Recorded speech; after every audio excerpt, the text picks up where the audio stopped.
Getting started, I am Molly Anderson. I'm a member of the International Panel of Experts on Food Systems, which is one of the co-sponsors of this side event.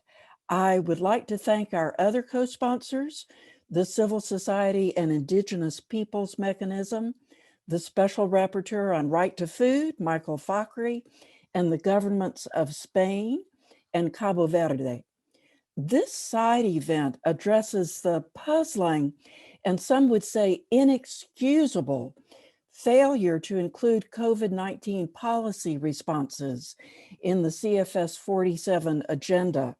I know that it's come up many times during the interventions from the floor, but it's not on the agenda. At a time that the prevalence of global food insecurity has been getting worse for 5 years, and UN agencies predict that COVID-19 added up to 132 million more people to the ranks of severely undernourished people this past year. Many people think that CFS must be providing policy guidance and coordinating responses to COVID-19. This was clear, particularly in interventions from the Global South during yesterday afternoon's plenary meeting. Hunger, economic impacts of the pandemic, and difficulty obtaining the vaccine at affordable costs are taking a tremendous toll on many countries. We have several distinguished panelists with us today to explain how COVID-19 is affecting their countries and their constituencies. I'll introduce them briefly, then you'll hear short 5-minute interventions from each panelist. Then we'll have time for interaction between the panelists and the audience. Please put your questions down. I don't see a Q&A box on my screen, so you can just put your questions in the chat as they come up, and we'll try to call on people. We'll be hearing by video first from Michael Fockery, the UN Special Rapporteur on the Right to Food. Michael can't be with us in person because, thanks to the secretary, he was also scheduled for another side event at the same time, and it's also brutally early in the morning where he lives in the United States. Michael's video will be followed by an intervention by Elvis Beytullayev, who's the Rural Economy Specialist in the Sectoral Policies Department of ILO, the International Labor Organization. And then we'll hear from 2 people from the Civil Society and Indigenous Peoples Mechanism, representing groups that are especially affected by COVID, women and youth. Those people are Marjo Busto from the Asia Pacific Forum on Women, Law, and Development in the Philippines, representing the CSM Women's Working Group, followed by Tyler Short from Family Farm Defenders in the United States, representing CSM Youth Working Group. And then we'll hear from representatives of 2 member states. First, Maria Rosa Semedo, Executive Secretary for Food and Nutrition. And Maria, note that we only have translation in French, Spanish, and English. So we hope that you will be able to speak in Spanish or French and not Portuguese. We apologize for that. And she will be followed by Gabriel Ferrero de Loma Osorio, who's Director General of Sustainable Development Policies in the Ministry of Foreign Affairs of the EU in Spain. If you experience any technical difficulties during the side event, please contact Luca Bianchi. You will find him identified as part of the CSM in the participant list. I'd like to turn now to Michael Fakhri's video message. So Luca, could you please mount that for us?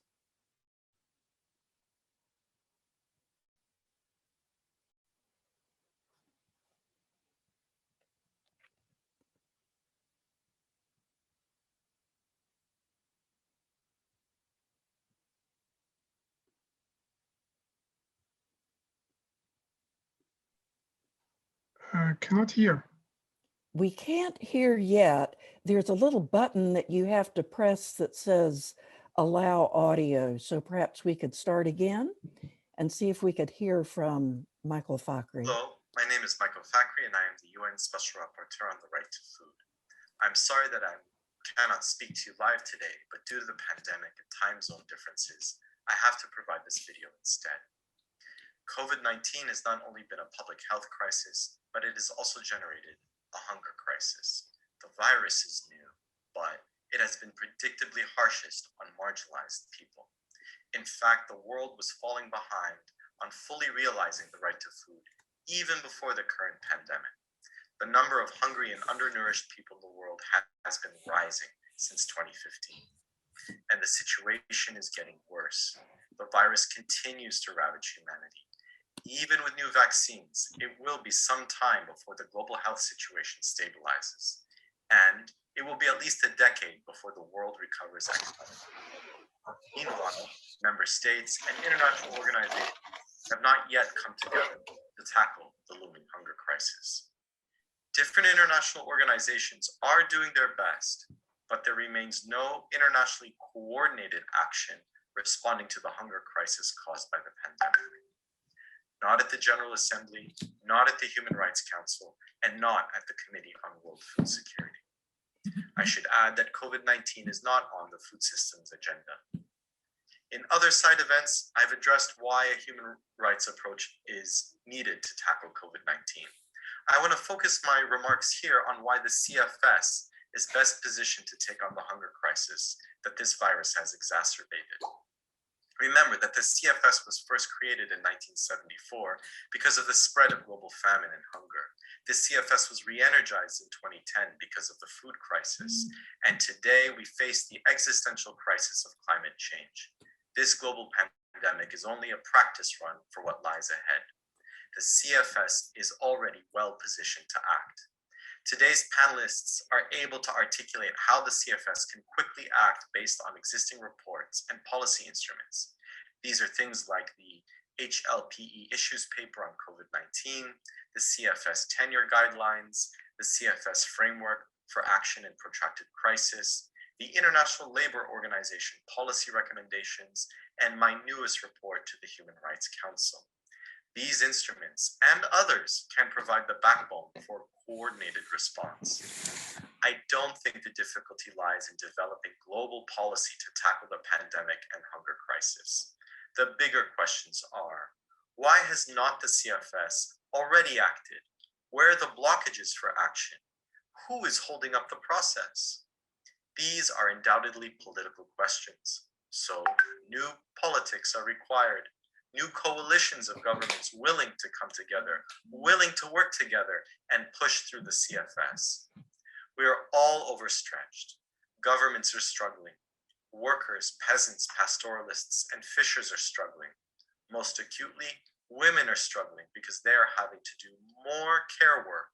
The pandemic has perpetuated cycles of inequality, with women bearing the brunt of the impact and economic shock. Therefore, I ask the CFS to stop everything that it's doing right now and focus entirely on the COVID-19 pandemic hunger crisis. Now is the moment to effectively use what little time and energy we have. No new policy instrument and no new negotiations are going to feed people. Collective action, multilateral coordination, and implementation is what's going to get us through this. If after the crisis people are more sick, tired, and hungry, then the CFS will have failed. The international system will have failed. No one will remember or care if this instrument or that instrument was successfully completed. I hope to see three outcomes from the CFS. One, complete commitment to tackling the pandemic and the creation of a COVID-19 plan. Two, that the CFS use this plan to coordinate multilateral action amongst member states. And three, the CFS also used this plan to coordinate international organizations. Let me address this last point a little bit more. Unfortunately, international organizations have an ambivalent relationship to the CFS. Therefore, member states must come together, use the new COVID-19 plan and direct the FAO, IFAD, and WFP to work together. Importantly, the International Labour Organization must be invited as a full partner. Remember, one key function of international organizations is to serve the most vulnerable member states and people based on what those states and people demand. Let the CFS be a place where those demands and plans are made clear. Let the CFS be the place where governments take action. Thank you.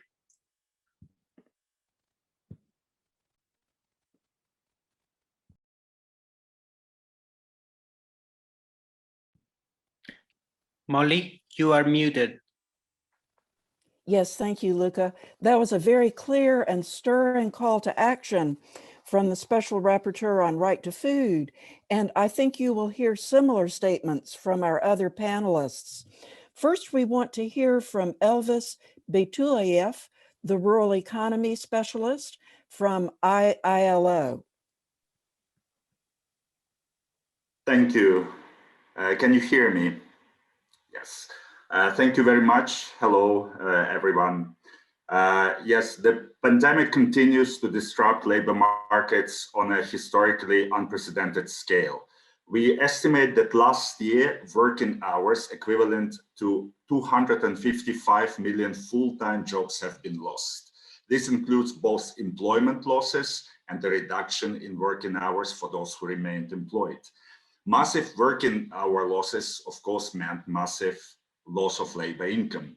Globally, labor income declined by 8.3%, which is equivalent to 4.4% of global GDP. So millions of workers are falling into poverty or deeper into poverty, and of course, food insecurity. Informal economy workers, and these are half of the world's 3.3 billion strong workforce, as well as self-employed and casual workers, are among most vulnerable to the economic effects of the pandemic. The reasons for this are obvious: a lack of labor and social protection, exclusion from support measures, the precariousness of the employment relationship, if there is one. So when it comes to sectors, we know that employment losses in the agri-food sector in particular have been on a smaller scale, around 3% compared to those suffered, for example, by tourism, hospitality, and food services. Yet millions of agricultural enterprises and producers have been facing serious challenges, some an existential threat due to disruptions in supply chains, labor shortages, and demand shifts. Again, the prevalence of informality, self-employment, and casual and temporary nature of much of the waged employment in agriculture meant that agricultural workforce was among those seriously affected by the pandemic. In general, in normal times, agricultural jobs tend to lack significantly in quality and are among the most hazardous, unprotected, and poorly remunerated, as reflected in the fact that 8 out of 10 working poor and quarter of, or two-thirds of the extreme poor globally are engaged in agriculture. Agricultural workers often face barriers in exercising their rights. In some countries, they're excluded from certain laws, for example, those on minimum wages, paid sick leave, union membership. In other countries, it is the specific categories of workers, such as casual or migrant workers, who may not be effectively protected by some laws. But in most countries, agri-food chain workers have been designated as essential. So despite this lack of protection, agricultural workers continue to work.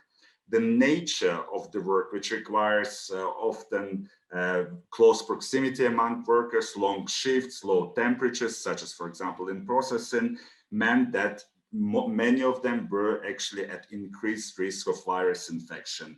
And this is reflected actually in multiple COVID-19 outbreaks on farms or in processing, for example, in meat processing, in seafood processing around the world.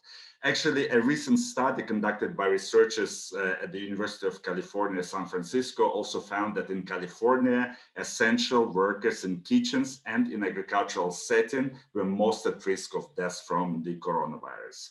So the pandemic in that regard has not only created new challenges, it has rather brought to the fore the existing decent work deficits in this sector, exacerbating vulnerability of producers and workers.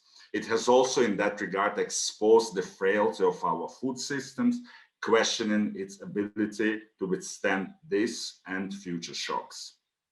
Positively, of course, in many countries, support measures have specifically targeted the sector, with some countries introducing reforms and tougher regulations that should lead to improved working conditions. A good example is the new legislation for the meat processing sector in Germany. Overall, large fiscal packages adopted by many governments in response to the crisis had much positive effect. However, a worrying fiscal stimulus gap between wealthy economies and developing countries, amounting, according to our estimates, to almost $1 trillion US, may lead to greater inequalities between regions, countries, and sectors in the post-COVID period. So what can be done? What should be done?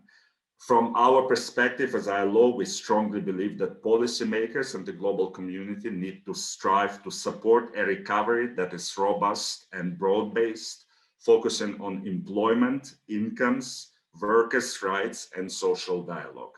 In other words, a human-centered recovery. In this regard, we have been supporting our constituents in developing effective employment policy that integrate COVID-related response, including support for employment retention, recovery, and financial relief for businesses, strengthening law enforcement and compliance by building capacity of labor inspectorates and developing practical tools for labor inspectors and enterprises on occupational safety and health and COVID-19 prevention, providing income support for workers in hard-hit sectors and other social protection measures to support countries' efforts to achieve and maintain the human right to social protection, which is, from our perspective, is key to adequate access to food. With approximately 4 billion people lacking any protection, countries must invest considerable resources to guarantee at least basic income security and access to essential health care to all.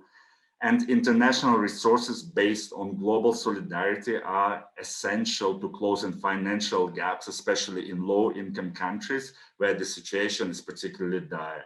The amount needed has increased by 30% since the onset of the COVID-19 crisis in those countries. Another area of work is on the promotion of social dialogue and guiding our constituents to, through the crisis, negotiating agreements. A recent ILO survey found that 81% of countries use different forms of social dialogue to find a consensus-based measures to protect workers and enterprises from the effects of the crisis. And there are, of course, good examples also in the agri-food sector. Importantly, of course, upholding labor rights, which today are at greater risks as countries face increases in poverty and inequality. All rights start with fundamental principles and rights at work, which include collective bargaining, child labor, forced labor, and equality and non-discrimination in employment are affected. I can speak later maybe more about the rights, but we have some evidence about the rising number of child labor in some countries. Movement restrictions constrain workers' right to organize and bargain collectively. So in that context, the ratification and effective implementation of ILO conventions, both fundamental, but also those specifically targeting agriculture, will be key to our efforts towards sustainable agri-food sectors. So in conclusion, I should just say that in the COVID-19 crisis, public health, labor and food security issues have converged, highlighting the interrelated nature of the challenges that we face.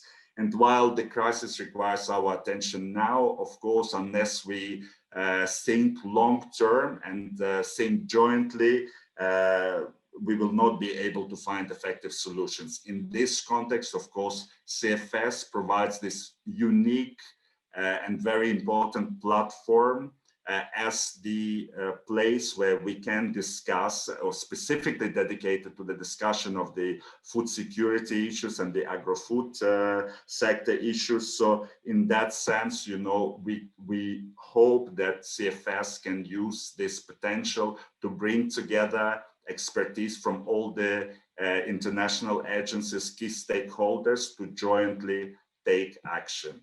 Thank you. Thank you very much, Mr. Beytullayev. There's no question that workers are one of the most severely impacted groups by COVID-19, but we'll hear next from two other groups that have very serious impacts. First is Marjo Busto available? Yes, thank you, Molly. Excellent. My name is actually pronounced Marjo. So good morning or afternoon to all, and good evening from this side in Thailand. Thank you for this opportunity on behalf of the CSM Women's Working Group and women in the Asia-Pacific region. In October 2020, the Women's Working Group published a report titled Gender, COVID-19 and Food Systems, Its Impacts, Community Responses, and Feminist Policy Demands. I would like to refer to this report for a comprehensive view of our policy demands on member states, the role that the CFS should play, and the need to build on women's solidarity actions which continue to hold states accountable, even during the pandemic. I am putting the link of that report here in the chat box. I quote from the report, the COVID-19 pandemic has uncovered the structural vulnerabilities and weaknesses of our food systems. Neoliberalism, global capitalism, and feudalism have been eroding for decades our social protection and welfare systems. From a feminist perspective, the COVID-19 crisis is indeed a global care crisis where state and governments have failed to prioritize people's interests, while corporations are increasingly capturing and dismantling the public commons to impose their own private interest. Let me also highlight several narratives and demands coming from our grassroots movements in Asia and the Pacific. Neoliberal globalization policies have enabled massive land and resource grabs by corporations, displacing rural and indigenous communities and depriving them of their right to food sovereignty. Widespread hunger during the pandemic may be traced back to this particular reality. Women who lost their traditional livelihoods are forced to migrate and engage in low-paying and insecure forms of work, the very sort of work that they easily lost when the pandemic hit. In India, for instance, Dalit and Adivasi women migrant agricultural workers had to return to their villages only to find no food, work, or money. And in all such cases, women report that government responses to urgent food needs have been sorely lacking. The militaristic responses by states to the pandemic separated communities from their traditional food sources or prevented them from selling their produce in markets, as was the case among indigenous women in Nepal and in Nagaland, North India. The lockdown in the Philippines has been described as functioning like martial law. Broadly, militarism as a tool by states to suppress resistance by communities against corporate land and resource plunder did not abate but intensified during the pandemic. Women's responsibilities on domestic care work became even more burdensome, including managing resources to meet their household food needs and a marked increase of domestic violence during the pandemic. Nevertheless, women and our organizations have shown resilience, solidarity at a time of severe need, and resistance in the face of repression. Women have led the preparation and distribution of food and relief within their communities. Organizations promoted own food production and mobilized support from networks. And despite the restrictions and outright attacks, we have continued organizing and building our movements to defend and advance our rights. Effective recovery from the COVID-19 crisis depends on ensuring that women's rights are respected and their political and social agency is recognized. All actors engaged in the CFS must internalize their analysis, contributions, and actions that women are active political agents who determine their own vision, change, and development. We must be recognized as having the right to self-determine ourselves and our bodies through our movements and collective organizations. The women's constituency is hopeful that the meaningful implementation of our policy demands in the report shall pave the way for structural changes that are necessary to attain food security and nutrition for all in a post-pandemic world. In turn, we urge and challenge the CFS to hold states and corporations accountable to their actions and to their commitments in making our vision a reality.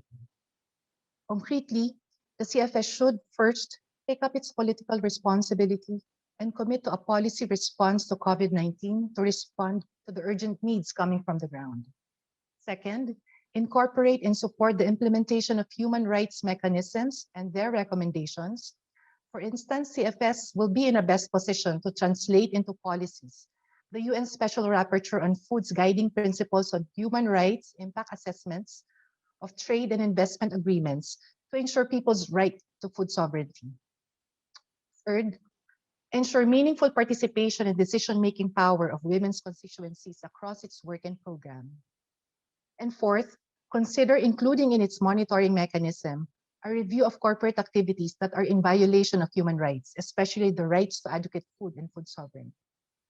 On this note, I would like to conclude by affirming a passage from our report.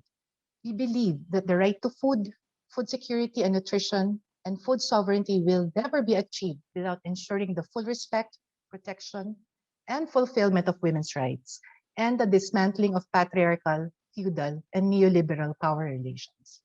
Thank you once again for this opportunity.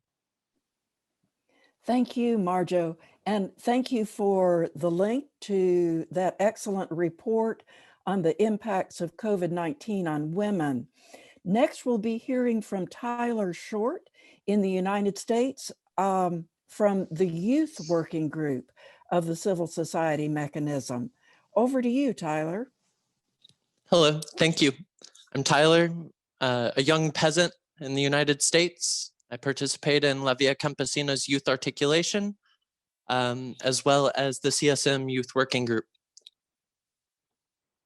Last year, as part of our response to the pandemic, the CSM Youth published a declaration titled Youth Demands for a Radical Transformation of Our Food Systems, in which we outlined the acute pressures of COVID-19, as well as direct and systemic forms of violence experienced by youth during this ongoing crisis. We also noted how our communities and social movements have taken urgent action, guided by conviction that another world is possible, but only if we fight for it. The declaration firmly states our shared values and our collective vision. It is a call for immediate action, a message directed not only to the CFS and member states, but more importantly, toward youth. Now is the time to transform. Member states must divest from the extractive model of agribusiness and enact food sovereignty through agroecological production enabled by popular agrarian reforms. The CFS must promote full implementation of the UN Declaration on the Rights of Peasants, the Declaration on the Rights of Indigenous Peoples, and other widely recognized instruments that protect the collective and individual rights of all people and social groups. The CFS should play a strong normative role in advancing the global action plan for this UN decade of family farming, following the courageous protagonism of Indigenous peoples, social movements, and civil society organizations in our struggle against agribusiness. The CFS must elevate the CSM over the private sector. Defense of human rights should never be considered equal to the bloodthirsty pursuit of ceaseless capital accumulation. In La Via Campesina, we expand our agroecological territories. We are strengthening our economies of solidarity, care, and well-being. And in contrast to agribusiness, we signal the socially just and ecologically sound way toward realizing Sustainable Development Goal 2.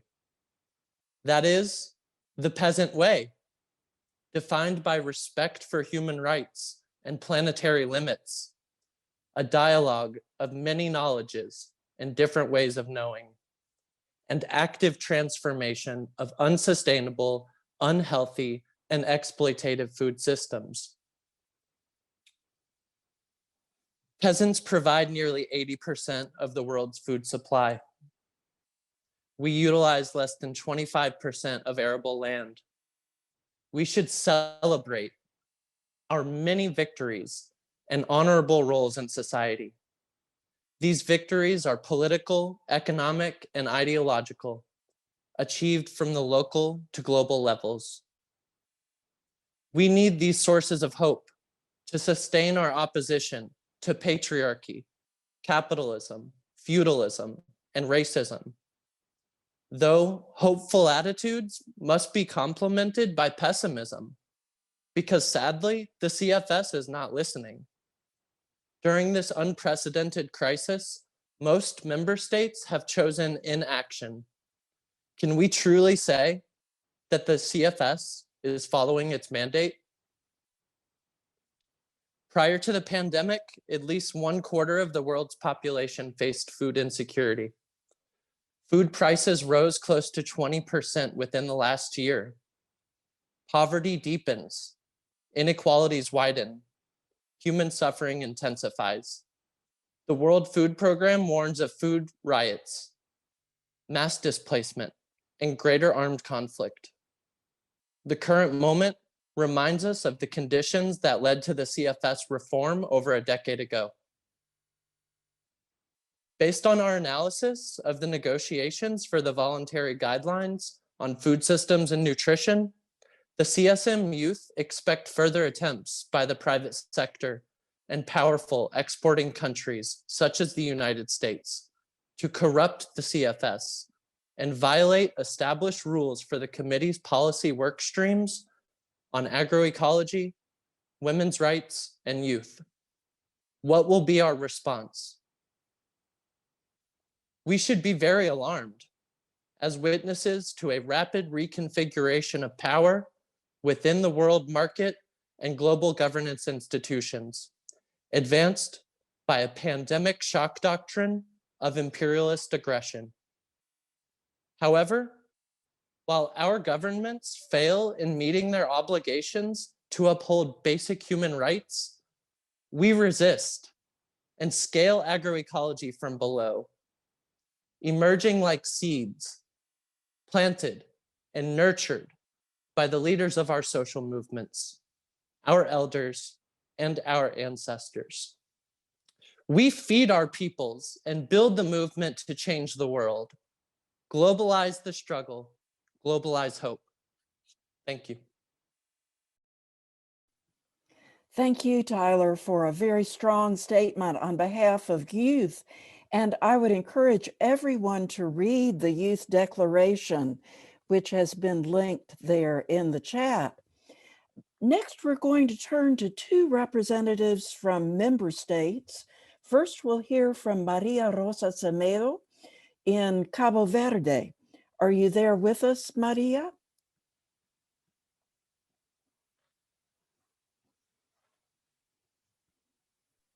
Excellent. Bonjour. Buenos dias. Buenos dias. Bonjour. Au nom de, je suis Maria Rosa Semedo, secrétaire exécutive pour la sécurité alimentaire. Bonjour. Du ministère de l'Agriculture et de l'Environnement. Au nom du Cap Vert, je vous remercie pour cette invitation, pour faire partie de cet événement parallèle, parce que nous avons été très touchés pour l'impact de COVID-19 sur la sécurité alimentaire de notre pays. La pandémie du COVID-19 a causé constamment des pertes drastiques de vies humaines dans le monde, ce qui représente un défi sans précédent avec des conséquences socio-économiques en raison de la propagation du virus, mais aussi en raison des mesures de confinement. Parmi les différents secteurs de développement, la pandémie a également affecté le système alimentaire mondial, causé par des restrictions de circulation, la limitation des services logistiques liés à l'alimentation, la perturbation des chaînes d'approvisionnement alimentaire et enfin la disponibilité alimentaire. Sur les déplacements de main-d'œuvre agricole et de l'approvisionnement l'approvisionnement alimentaire parmi les différents secteurs, la pandémie a également affecté le système alimentaire mondial, causé par des restrictions de circulation, la limitation des services logistiques liés à l'alimentation, la perturbation des chaînes d'approvisionnement alimentaire et enfin la disponibilité alimentaire. L'impact sur le déplacement du main-d'œuvre agricole et l'approvisionnement d'intrants pour affecter les productions, mettre en péril la sécurité alimentaire de l'ensemble de la population, en particulier les groupes plus vulnérables. Les petits États insulaires en développement, comme le Cap-Vert, sont très vulnérables au changement climatique, aux chocs économiques externes et aux catastrophes naturelles, sont fortement dépendants des importations alimentaires et dépendants d'un nombre limité de secteurs économiques. Les faibles capacités de production de la plupart du PIB, qui sont totalement dépendants d'importations pour couvrir les besoins alimentaires, notamment en céréales, donc la dépendance a augmenté de façon exponentielle. L'augmentation des prix alimentaires dans le monde causée par les restrictions dans les luttes contre la pandémie, l'approvisionnement alimentaire pourrait être conditionné en situation sera aggravée par les conséquences du changement climatique avec des sécheresses cycliques. Cette situation cyclique augmente le nombre de personnes qui souffrent de la faim dans les PID, en particulier dans les groupes plus vulnérables comme les familles rurales. Donc, les dernières données montrent une augmentation du nombre de personnes qui est touchées à la faim, même avant la pandémie de COVID-19. Une action urgente est nécessaire parce que les risques de faire face à une crise alimentaire mondiale qui peut avoir un impact à long terme, en particulier sur le développement des enfants et les générations futures. Afin de minimiser l'impact de la pandémie, une réponse mondiale est nécessaire, en particulier pour les pays les moins avancés, afin de prévenir les futures crises alimentaires, augmenter leur résilience face au choc et accélérer les reconstructions et assurer un système alimentaire durable. En ce sens, nous avons participé en 2020 avec São Tomé et Príncipe à une action à Saint-Antoine, île Cap-Vert, pour promouvoir des systèmes alimentaires territoriaux durables dans les communautés des pays de langue portugaise avec les soutiens de la forêt. Le Cap-Vert compte sur le CFA en tant que principale plateforme internationale et intergouvernementale inclusive sur la manière de réaliser les droits à l'alimentation et garantir la participation effective des personnes plus touchées par la pandémie COVID-19, avec des conséquences sur la faim et la malnutrition. Nous exhortons et soutenons la nécessaire engagement du CFA à soutenir l'impact du COVID sur la sécurité alimentaire et nutritionnelle, inclure des recommandations et des lignes directives au gouvernement et au partenariat clair. Je vous remercie. Obrigada. Thank you, Ms. Semedo, for a very clear explanation of the impacts on Cabo Verde and other least developed countries. And people may have seen the links to the reports by the civil society mechanism in the chat. Civil society mechanism gathered responses from people all around the world to try to show the impacts of COVID-19 on different constituencies. But let's turn now to Mr. Gabriel Ferrero from Spain and hear about impacts on Spain and his views about what we need to do going forward.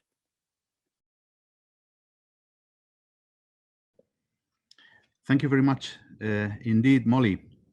And good morning, dear colleagues. Good afternoon already. Well, thank you very much indeed on behalf of the Spanish government for the invitation to join this very important side event. And I would like to apologize first. Unfortunately, I arrived late. I was engaged before on the side event on the right to food in view of the sustainable food systems. Unfortunately, this clash is happened in the schedule to today. So I hope that you excuse me.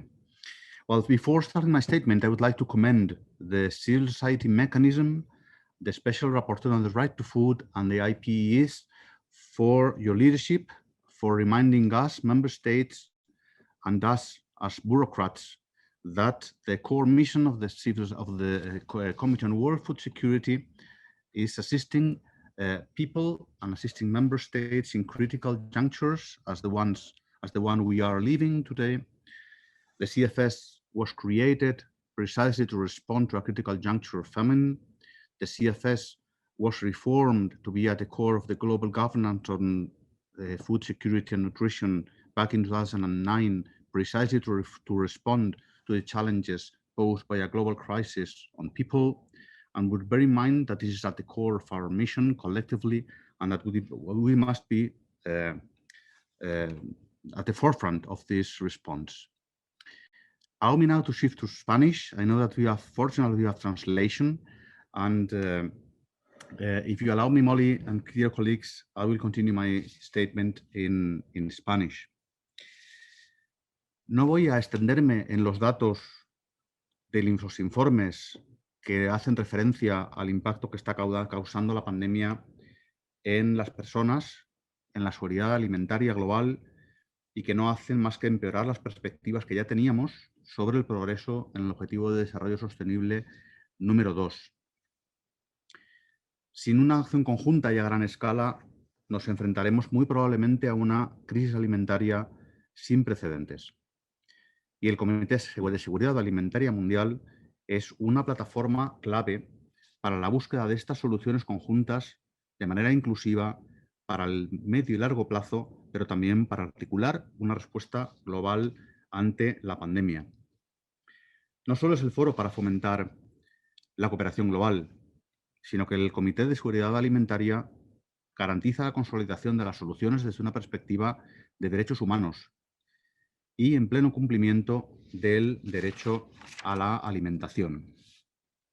Es difícil concebir que en un momento de esta necesidad el Comité de Seguridad Alimentaria Mundial no ejerza este rol y apoya a los Estados miembros para definir y para orientar esas medidas a adoptar para afrontar la situación en la que estamos viviendo y para reconstruir un mundo diferente cuando lo peor de esta situación haya sido superada y en el que los sistemas agroalimentarios inclusivos, sostenibles y centrados en las personas tienen que estar en el centro. El Comité de Seguridad Alimentaria Mundial cuenta ya con un recorrido y con una historia exitosa con numerosos resultados de políticas basadas en la evidencia científica y en el consenso entre todas las partes implicadas y críticamente de los movimientos de la sociedad civil. Son cualidades propias del Comité de Seguridad Alimentaria Mundial sobre las que tenemos que construir. El informe que acabamos de conocer, acabamos de asistir a su presentación del grupo de alto nivel de expertos en seguridad alimentaria y nutrición sobre la nueva narrativa de cara a la seguridad global, sobre los sistemas alimentarios de cara a 2020, y su documento temático sobre los efectos de la COVID-19 en la seguridad alimentaria y la nutrición deben ser claves para orientarnos en este ejercicio.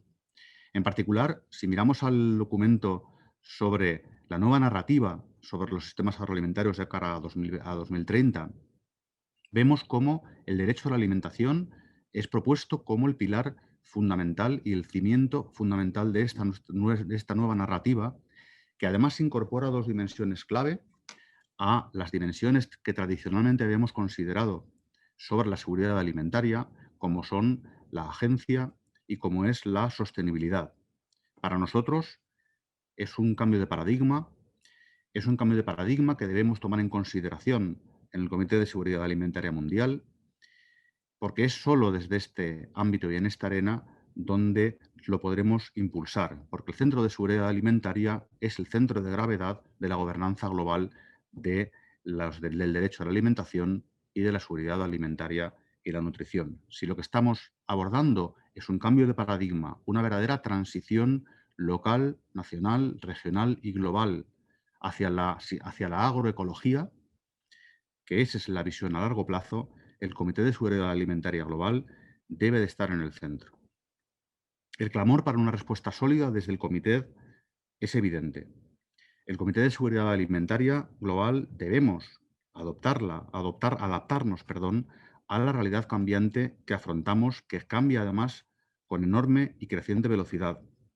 Y nosotros, desde luego, apoyaremos en todo lo necesario, como lo hemos hecho en el grupo de los comprometidos sobre abordar la respuesta a la COVID en el Comité de Seguridad Alimentaria Mundial, apoyaremos en todo lo necesario para buscar las maneras más viables, más eficientes, que permitan incluir en nuestros trabajos la articulación de respuestas normativas globales al impacto de la COVID, basada en todo el riquísimo acervo de trabajos, como he mencionado antes, que ya tenemos en el contexto del Comité de Seguridad Alimentaria Mundial. No cabe duda de que es un desafío, pero no hay otro camino. Concluyo diciendo que España ha mantenido siempre un compromiso firme con el derecho a la alimentación como el sustento del abordaje de la seguridad alimentaria mundial, así como con la mejora de la gobernanza global a través del apoyo al Comité de Seguridad Alimentaria Mundial y a su rol. Ahí nos podréis encontrar y allí estaremos. Muchísimas gracias, Molly. Thank you, Mr. Ferrero, for a strong statement. And thanks again to all of our panelists. In just a minute, we'd like to take questions and comments from the audience. I think from the panelists, you have heard very well about the lessons that have been learned from the pandemic and the need for global policy responses to the food security and nutrition dimension of the COVID-19 crisis. All of our panelists have explained that very well, speaking from their countries and their individual constituencies. And I hope in the rest of our side event that we can move toward the role of the CFS, what it should be in convening its members and participants and other concerned actors to provide this global policy guidance relevant at global, regional, and national levels, and also what the possible pathways ahead for us are for this initiative to be put into place. So I have been seeing questions raised from Pat McMahon about the potential for universal food coverage, and also a question from Thomas Forster in the United States. So perhaps we could turn first to Pat McMahon for your question about universal food coverage. And Pat, I know that you also had a question for Mr. Ferrero about why the CFS has been so slow to act, and perhaps he could help us understand that. So Pat, would you like to unmute yourself and ask your question yourself? Hello, can you hear me? Okay, yeah, so my name is Pat McMahon from Mothers First. So I think, yes, central to this is why have we not acted? Like we've known for many months now the impact COVID was having. 10,000 additional children every month are dying because of COVID and because of economic consequences of COVID. So why have we not acted? And I think another question that I have is, I'm not sure have we really created a strong narrative for the furthest behind. Like David Beasley yesterday said that there was 30 million people in 36 countries living in famine-like conditions. And I think we really need to contemplate this and step forward, I believe, to the furthest behind first, because the interventions for the furthest behind are actually quite simple. It's food delivery, it's international organizations, an international plan that we can get behind. So I think unless we really just focus on the 30 million people and work our way up, the furthest behind first. Thank you. Thank you, Pat. And perhaps Mr. Ferrero could explain from your perspective why it's been so difficult for CFS to act up until now. And we're hoping that we're seeing a turning point. Today, the discussion of the MyPow will be this afternoon, and that's a place where we can make a change. The reason we're discussing the MyPow is in order to make a change. But Mr. Ferrero, do you have any help that you could provide us in understanding the blocks within the CFS? Thank you, Molly, and thank you, Pat, for the question, which is a question that is not only related to the CFS on its answer. It's somehow and unfortunately related too often to multilateral governance bodies who are too late on their response to critical situations. In particular, in terms of the CFS, well, there is a first factor from my perspective that, as I said, is common on the multilateral system and to some extent to national governments, which is the slow speed in reaction due to the bureaucracies inherent to our functioning. Actually, our own rules sometimes are straitjacking speed in our reactions, and this is not helping on fulfilling our mission. But as you said, the crisis such as the ones we are living call for bold movements and for bold reactions, and to focus on our mission and not on our rules, always on our bureaucracies. So I hope that we are all capable of understanding this, not just in the situation for the COVID, but for the challenges we will be facing in the coming years. And also, of course, as every multilateral arena, we are sometimes blocked by the, obviously, by the overall political context. And I have the strong feeling that the overall global political context has experienced substantive changes in the last months that may help arenas such as the CFS to move in a speedy way and faster on their response. Thank you, Pat, and once again.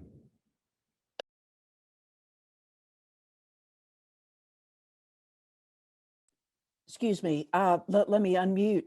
Thank you very much for your response. And I hope so much that today is a turning point in that straitjacket of bureaucracy, that we can start taking the mission of the CFS very seriously today.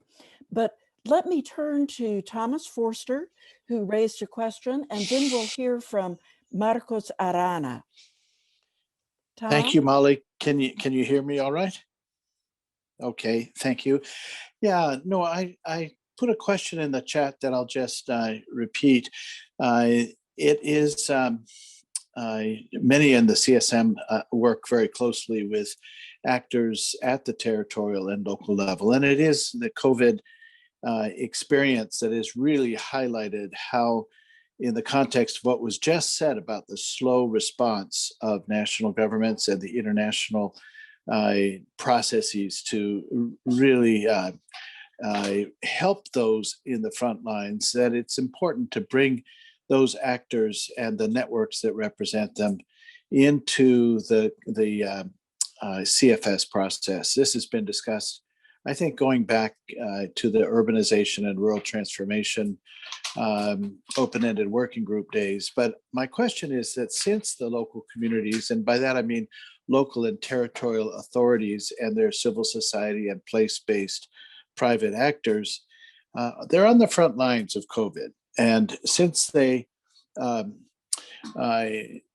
COVID response and recovery, but often without adequate support from national governments. And my question is, what do the panelists and others perhaps in the chat box think of the possibility of bringing into CFS the networks of local and regional governments to address territorial and integrated urban and rural approaches to COVID because of the lessons that we're learning over the last 10 or 11 months on food systems recovery and the role of the actors at territorial levels. I'll stop there. Thank you for any responses. Thank you, Thomas. And this is a question for any of the panelists, so we don't want to leave Mr. Ferrero on the hot seat for too long. So any other panelist who would like to respond to this, please unmute yourself and feel free to respond. Who can answer this question about the territorial and local responses and how that might be helpful? And Mr. Ferrero, feel free to respond. Just be sure to unmute yourself. Thank you, Molly. And maybe you can just kick off the discussion. But I would be very clear on this very relevant question from Thomas Forster. As I strongly believe, and this is at our core of our approach, not just for the COVID-19, but also for the transformation of towards inclusiveness and sustainable food systems. The dimension of the local and territorial level articulation in response of as the engine of the food system transformations, rural-urban relationships and linkages. We actually used to introduce the concept of a new or renewed social contract, an environmental contract between rural and urban areas, so that urban areas actually recognize and also provide all the I would say remuneration. I'm not sure if this is the word, to rural areas and all the rural areas-based stakeholders for the multiple SDG services they provide to the whole of the society.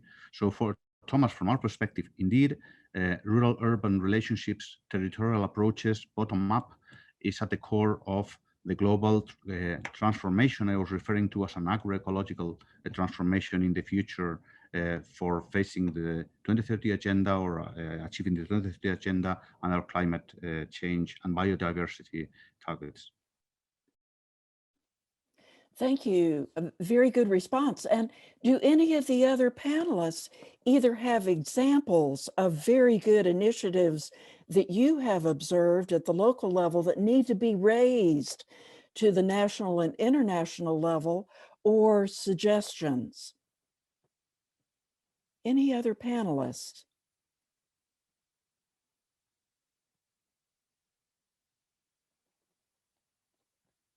I'm not seeing any responses. So, Gabriel, it looks as if you have another question here from Vispo Isabel Alvarez.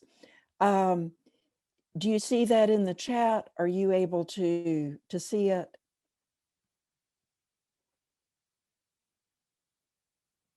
Sobre el cambio de paradigma.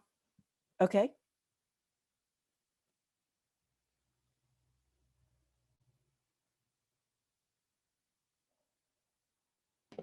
Thank you, Molly. And I will, sorry, I swapped to English, which is not my natural language. So I will back to Spanish to respond to this question to Isabel.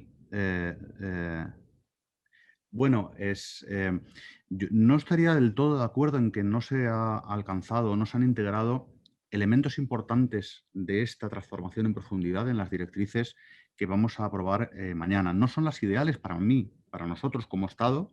Nos hubiera gustado más claridad, mucha más concreción, no solo en el reconocimiento de los múltiples, la existencia y coexistencia de múltiples sistemas agroalimentarios adaptados al contexto y a cada contexto, sino un lenguaje más claro en los componentes fundamentales de esa transición. Yo la denomino agroecológica porque creo que encierra gran parte de las dimensiones de que este cambio representa. Pero es un punto de partida. Para nosotros es muy importante mantener esas directrices voluntarias con el consenso de todas las partes desde el reconocimiento, como hemos hecho siempre en el Comité de Seguridad Alimentaria Mundial, de que el acuerdo es suficientemente importante como para que todas las partes tengamos que asumir esa frustración de no ver recogidos como hubiéramos querido y con la intensidad que hubiéramos querido nuestro punto de vista.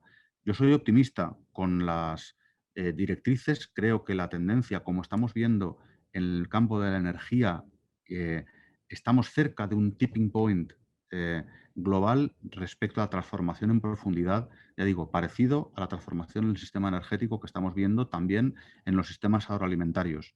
Estas directrices son un paso pequeño, menos de lo que nos hubiera gustado, pero importante en esa dirección.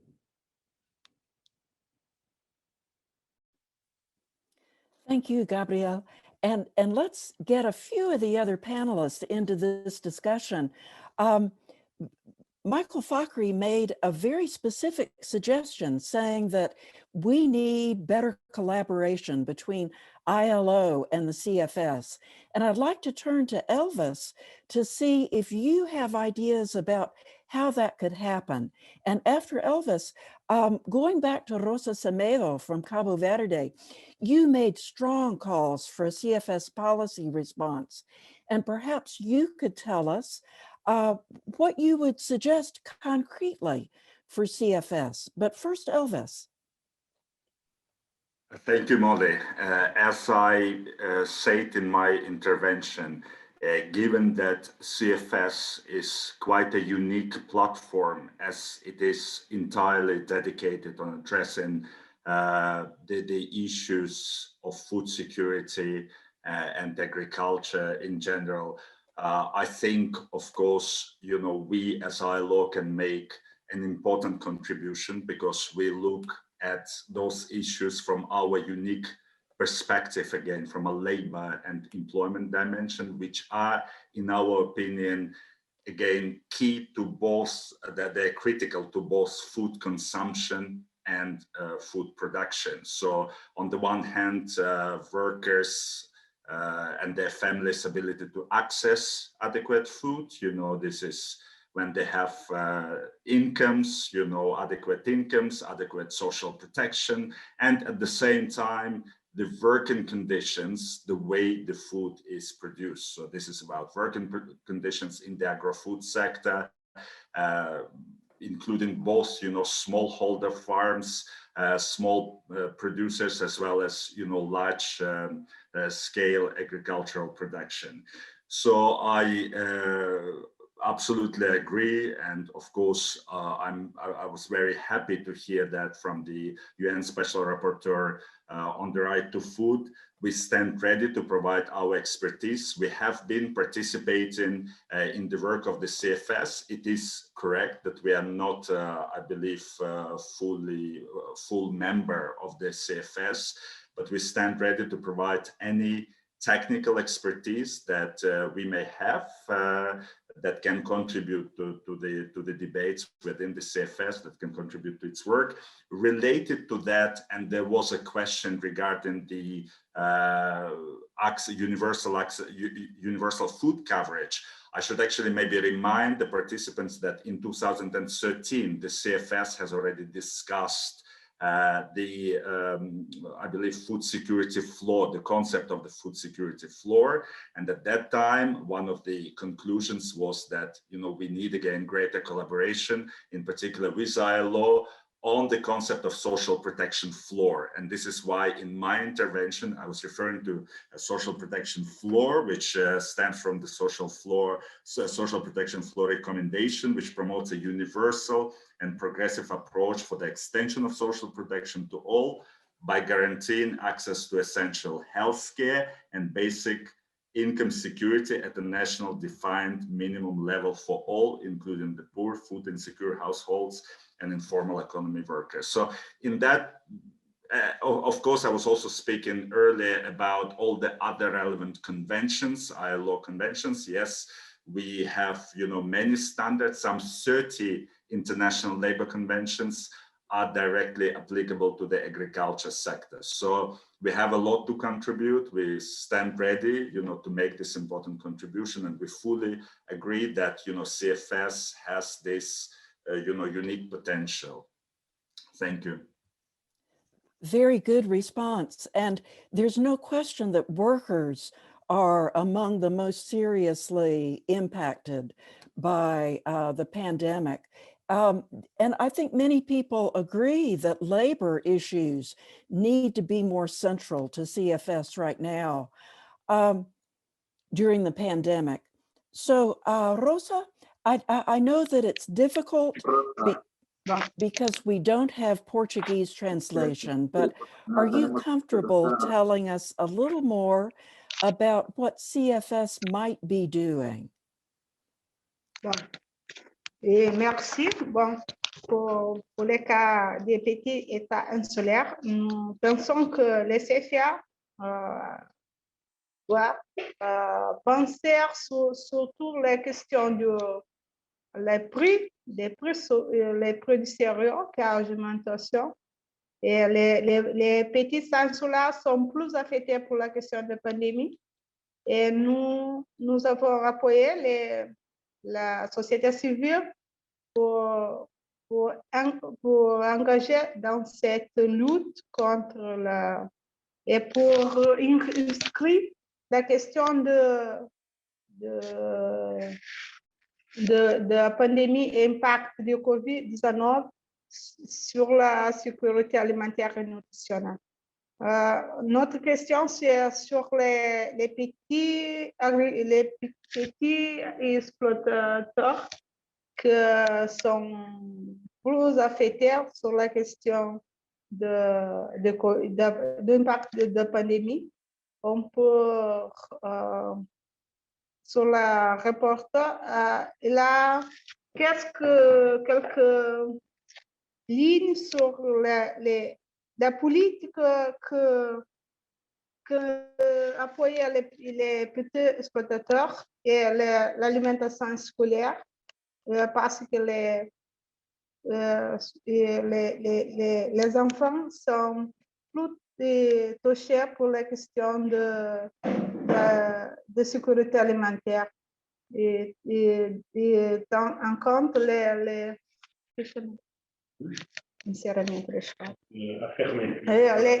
écoles à fermer et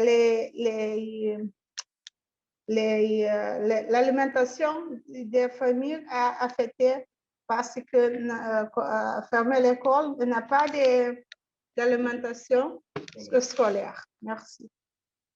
Et pardon pour mon français.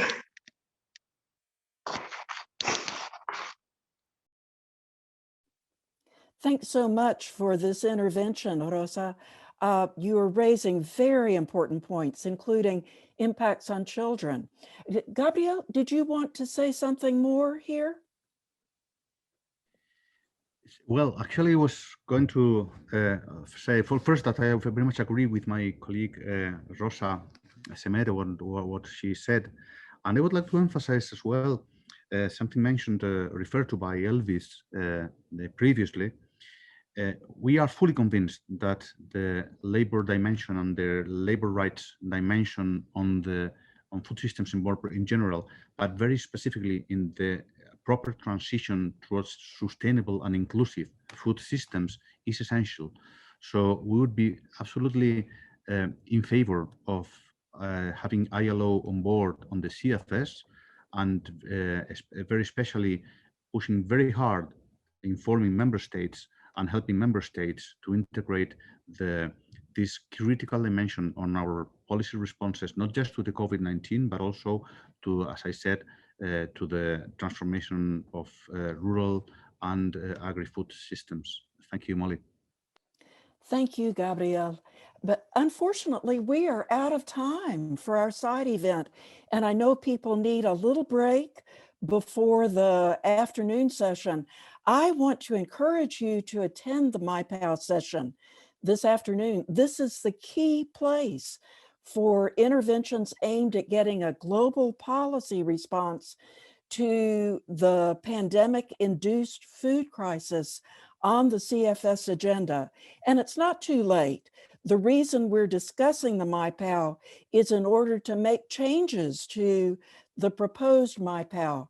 IPES Food sees CFS as the place that this global policy response must happen. And I truly hope that member states will have the courage to make it happen. With that, I'd like to thank all of our panelists and all of our attenders for participating in this event today.